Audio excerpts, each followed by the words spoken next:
de muertes por año acuden.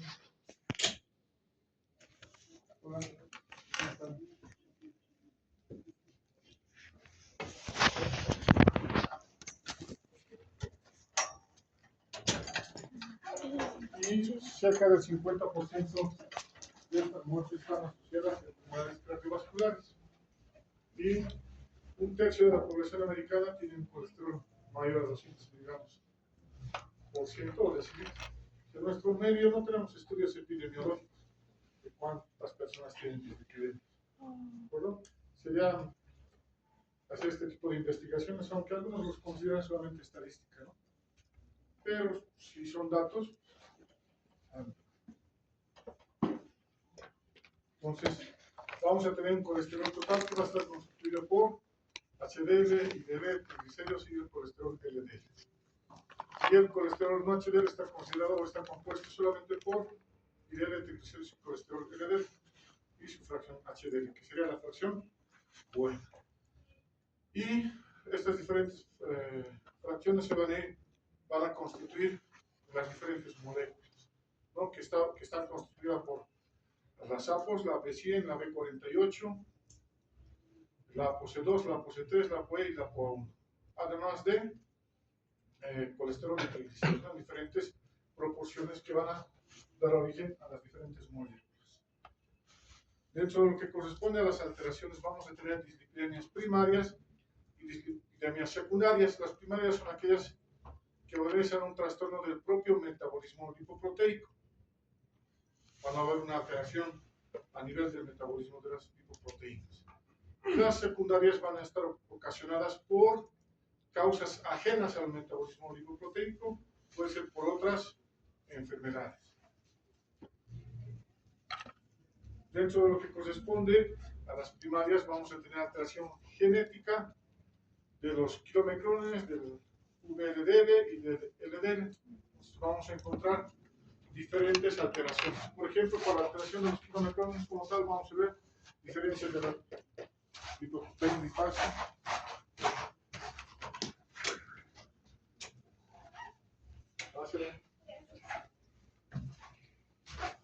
Luego tenemos deficiencias de la ApoC2 familiar, las deficiencias de la ApoA y la ApoB, y tenemos la beta-lipoproteinemia familiar, que va a tener alteraciones en la VDL. En este caso, vamos a ver deficiencias de la lipasa hepática familiar, y en las alteraciones de LDL genéticas, vamos a encontrar la hipercolesterolemia familiar, la deficiencia de ApoB100, la hipercolesterolemia autonómica dominante, la hipercolesterolemia autonómico recesivo y la citoesterolemia. Entonces, estas son las alteraciones primarias que vamos a encontrar, que no son tan frecuentes en nuestro medio. Luego tenemos las secundarias, que van a estar ocasionadas por enfermedades de base, como las alteraciones endocrinas. Tenemos la diabetes mellitus, donde vamos a encontrar triglicéridos altos, o vamos a encontrar una dislipidemia aterogénica, que se llama, ¿no? Donde tenemos hipertrigliceridemia, tenemos LDL colesterol alto y el HDL bajo. El hipotiroidismo es otro causante de dislipidemia, donde vamos a encontrar niveles altos de LDL y triglicéridos.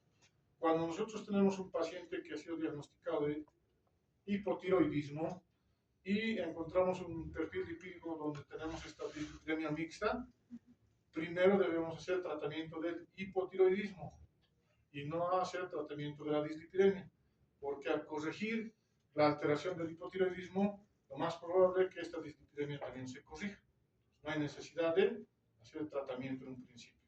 Una vez que el paciente ya tenga un perfil tiroideo con niveles de TSH y T4 libre en rango adecuado normal, y persistiera todavía la hipertrigliceridemia y la hipercolesterolemia, podemos hacer tratamiento.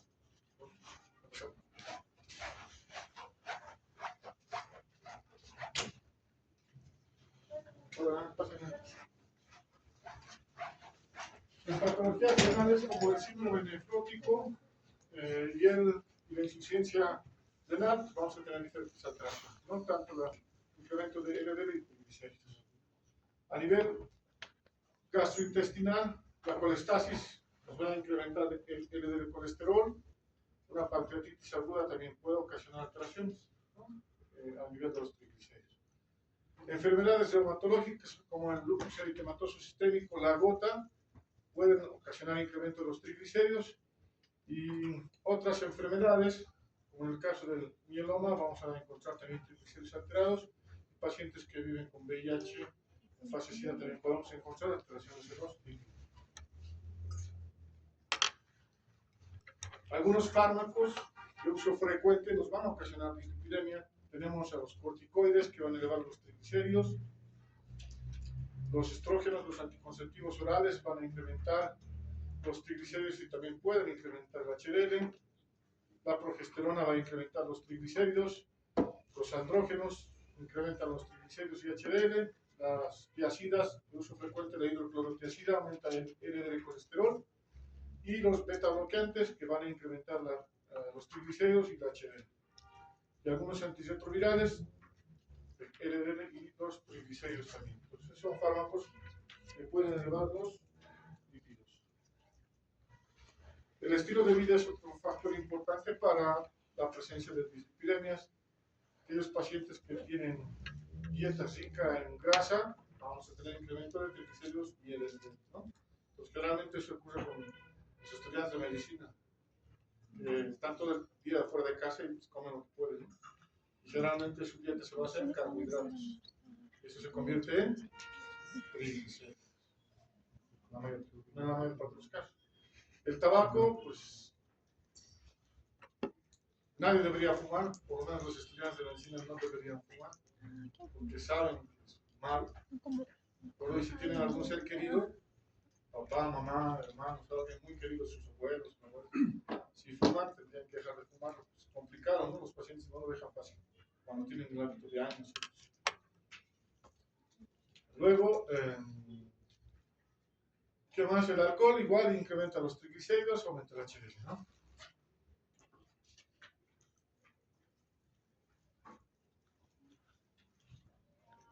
Vamos a encontrar ciertos estigmas, ciertos signos en los pacientes con este tipo de dislipidemias que son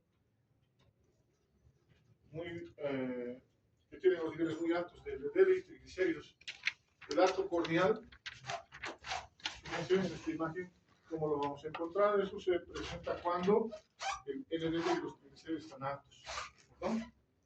Cuando nosotros veamos este tipo de arco corneal en un paciente al hacer el examen físico que ha venido por cualquier otra cosa al motivo de consultar, y si tiene menos de 50 años debemos sospechar que este paciente probablemente va a tener un infarto agudo de miocardio. Eso es un signo que nos está llamando la atención. Pues el paciente puede venir por un resfriado, puede venir por una fractura, cualquier otra cosa. ¿Perdón? Los sartomas planos, fíjense que tienen un color medio amarillo naranja. El cordón van a estar a nivel de los pliegues, puede estar en la esquina antecubital, opíclea, va a haber en los glúteos, en los dedos y en las palmas de las manos. Igual los LDL y triglicéridos altos. Ante el asma, que vamos a encontrar cerca de los párpados, en el campo interno, una coloración amarillo-blanquecina, que puede ser, pues, puede estar presente en ambos lados, en un solo lado, pues igual. Eso nos orienta a que el paciente tenga triglicéridos y LDL altos. En cuanto al tratamiento, han salido estas guías actuales del 2026, en marzo aproximadamente, en donde nos recomienda hacer un cribado universal, ¿de acuerdo? De estas dos moléculas que antes no se las consideraba todavía como para medirlas. Ya estaban en investigación, pero todavía no tenían esa recomendación para solicitarlas, y en nuestro medio muy pocos laboratorios lo hacen, pero sí lo hacen, ¿de acuerdo?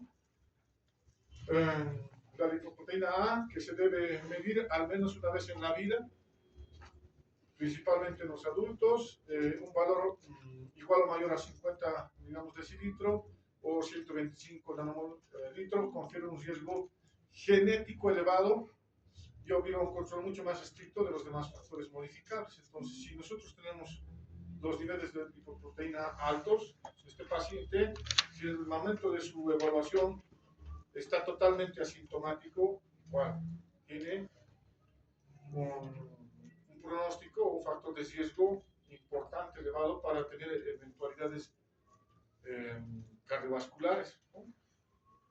O no solamente cardiovasculares, sino también eventos cerebrales, ¿no?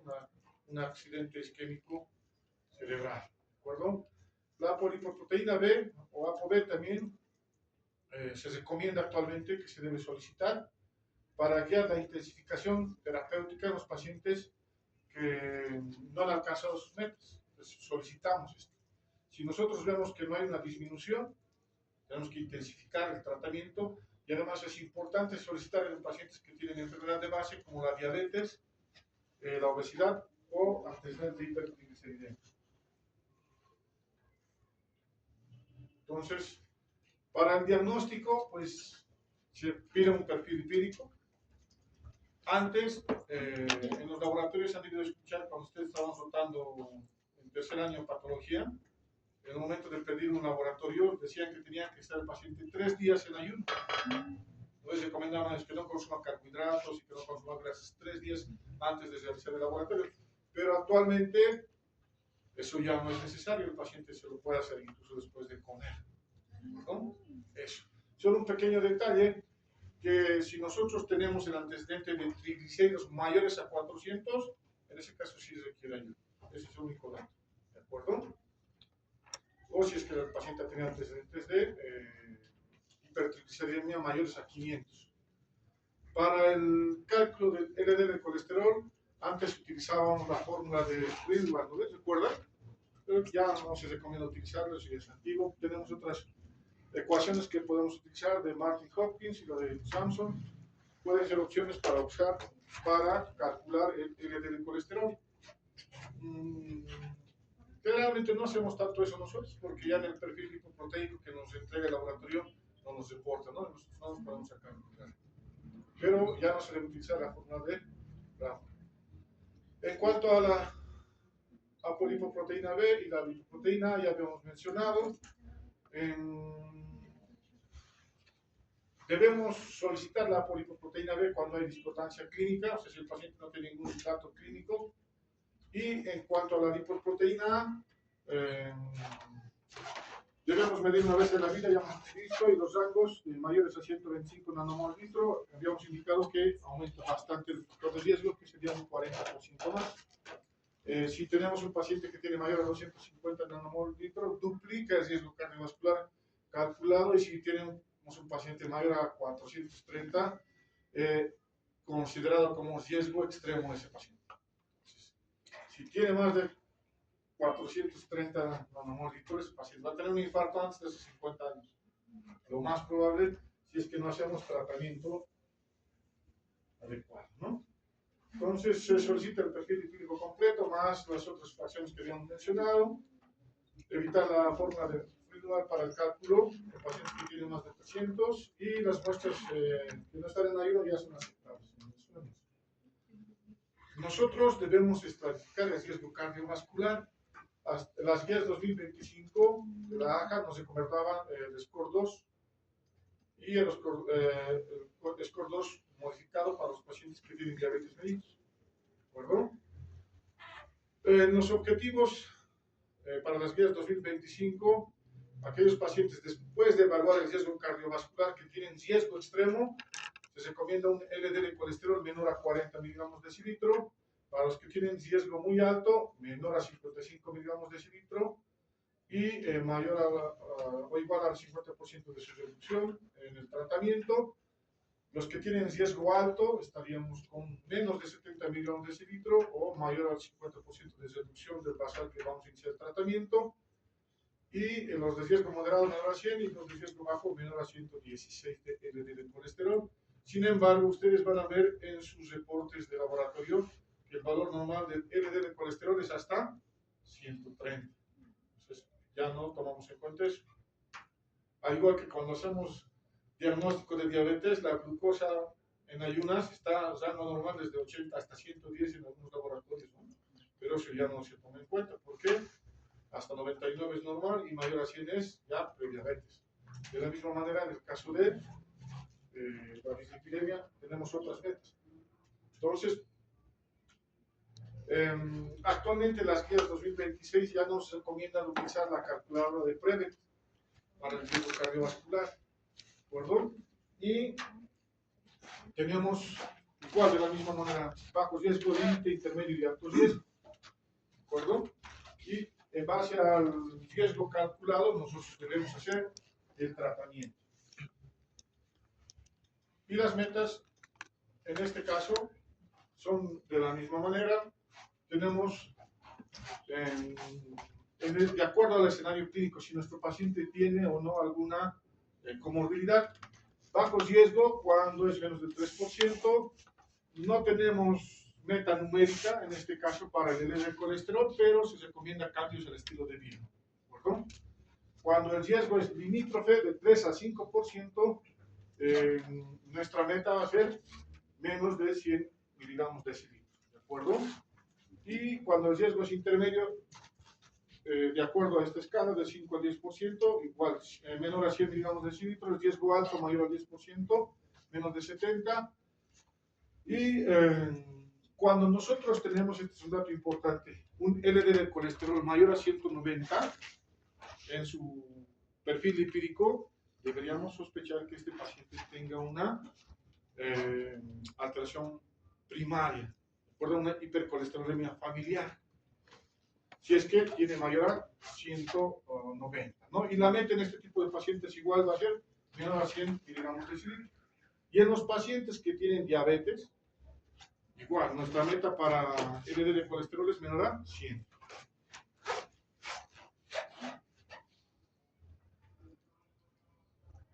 Bueno, cuando nosotros tenemos dudas en un paciente que hemos calculado el riesgo cardiovascular, entrando a la página de la AJA, les da un link para que ustedes puedan hacer su cálculo de riesgo cardiovascular y les da el porcentaje.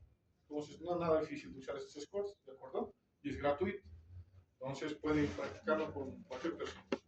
Entonces, una vez estimado el riesgo cardiovascular, si nosotros no tenemos correlación con clínica del paciente y tenemos dudas, podemos hacer el calcio coronario, ¿de acuerdo? Utilizamos en esos casos el calcio coronario. ¿Y en qué consiste? Va a medir el calcio que se va a ubicar a nivel de los vasos del corazón. Y este estudio se lo hace a través de una tomografía, ¿de acuerdo? Entonces tenemos el resultado del calcio coronario en serio, ya el riesgo es bajo, de 1 hasta 99 es riesgo intermedio, y de 100 o un percentil 75 riesgo alto y mayor a 1000, pues tenemos un riesgo extremo muy alto, ¿de acuerdo? Y las metas son similares a las que habíamos mencionado de acuerdo al cálculo de riesgo cardiovascular. Solo en ese caso se mide el calcio coronario. Y se lo puedo decir una vez en la vida también. Sería de poder. Los detalles son los costos. Aquellas personas que tienen un poder adquisitivo importante, pues no se van a limitar en realizar todo tipo de estudios. Pero nuestros pacientes de aquí al frente del Hospital de Clínicas, apenas Jesús le cubre la ecografía y para tomografía, no sé si ahora está funcionando el tomógrafo. El costo es de unos 600 a 1000 bolivianos. Entonces, fíjense que tal vez no parece un monto muy alto, pues es importante. Vamos al tratamiento. Las bases del tratamiento siempre va a ser el cambio al estilo de vida. Hablemos de la alimentación. Vamos a evitar el consumo de grasas saturadas, ya que van a incrementar los niveles séricos de colesterol. También los triglicéridos, principalmente los carbohidratos simples, no los complejos. Pero de todas maneras, los carbohidratos complejos también pueden elevar los triglicéridos. Aumentar el consumo de vegetales y pescado. Reducir o evitar el consumo de vísceras y embutidos. Recomendar el consumo de leche descremada o deslactosada. Y las carnes se deben retirar toda la grasa visible y piel. Los churrascos sin grasita, antes era sin sabor. ¿No? Eso. Es bien importante el paciente. Puedo comer pollo, sí, pero tienes que quitarle la piel. Pollo y no pollo. Las carnes se deben retirar, podríamos hablar de eso, evitar el consumo de mantequillas, margarinas y salsas elaboradas con grasas saturadas. Entonces, eso es lo principal en relación a la alimentación. La dieta mediterránea y DASH está recomendada para este tipo de pacientes. El ejercicio tiene que ser regular, una pérdida de peso del 5 al 10% es importante. Ya habíamos mencionado el abandono del tabaco y el consumo moderado o mínimo de alcohol. Ahora, en cuanto a los suplementos que te ofrecen, que actualmente en las redes sociales están, ¿no? Si tu médico no te pide esto, si tu médico no te receta esto, sí, bastante información que confunden a nuestros pacientes. No hay evidencia sólida que me respalde que yo pueda recetar al paciente y diga, si tomas esto, no vas a tener infartos. Bueno, en caso de suplementos, no de tratamientos, ¿no? Porque con estatinas sí lo logramos. Entonces, lo que nos recomienda la AJA es que pues, mantener lo esencial, ¿no? A la actividad física, que no solo tiene que ser aeróbica, sino tiene que ser también de fuerza muscular, fortalecimiento muscular, 2 o 3 veces a la semana, complementado con ejercicio aeróbico. La dieta fundamental, ya habíamos mencionado, el sueño es bien importante. Promedio tenemos que tener 8 horas, bueno, 7 horas de sueño, mínimo 6 y máximo 8. Y así va a mejorar el pronóstico, inclusive para los pacientes que tienen obesidad. Es bien importante. El consumo de tabaco, pues, ya sabemos que hay que abandonarlo. La presión arterial debemos tener cifras tensionales adecuadas, disminuir el consumo de colesterol, bajar de peso del 5 al 10% de su peso corporal, mantener los niveles de glucosa adecuados, ¿no? Hace hincapié estas días recomendando que pues, si nosotros mantenemos metas, todos estos factores, pues vamos a tener mejores resultados en el tratamiento.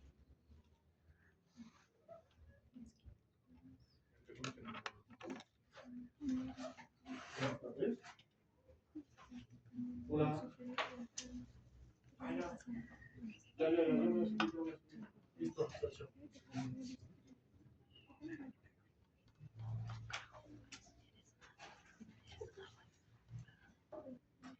Para el tratamiento farmacológico vamos a escoger de primera línea las estatinas, pero de alta potencia.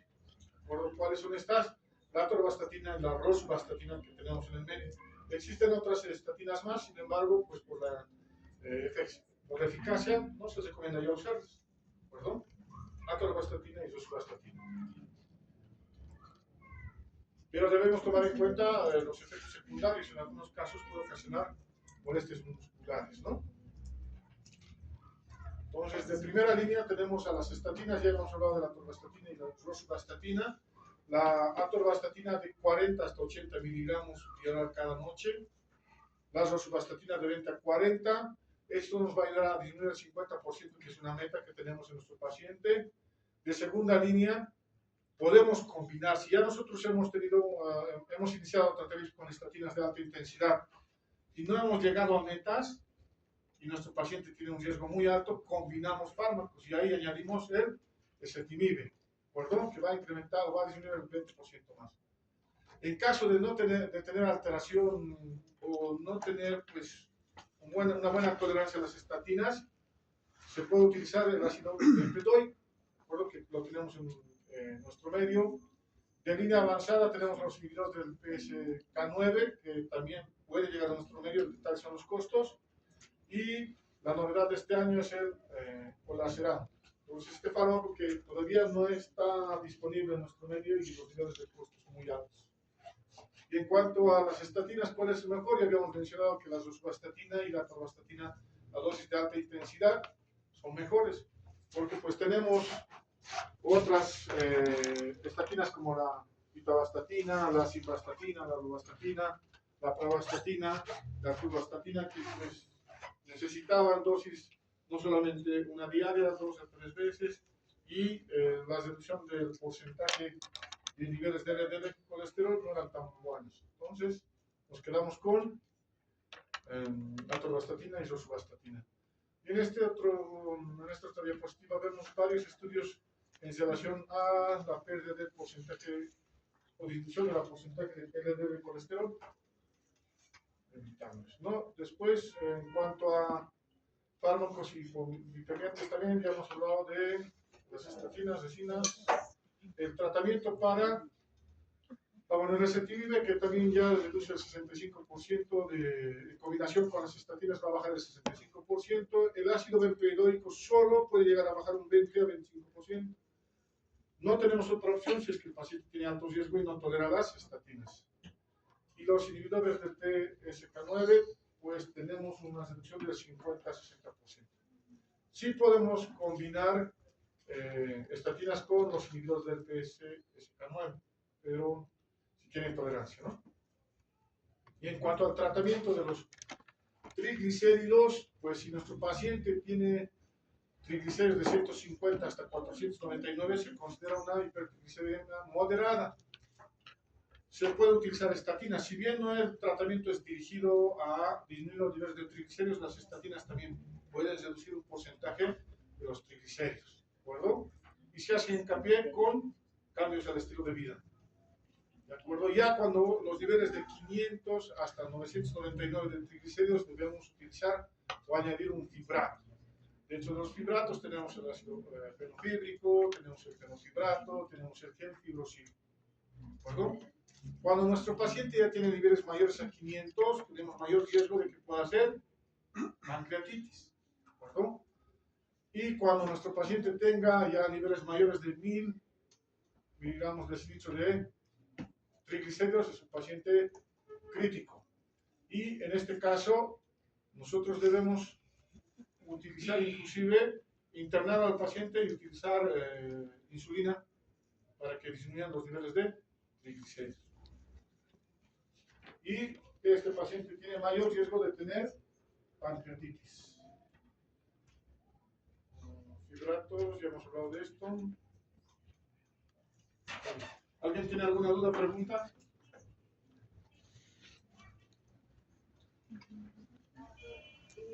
A veces se utiliza la terapia combinada por los medicamentos.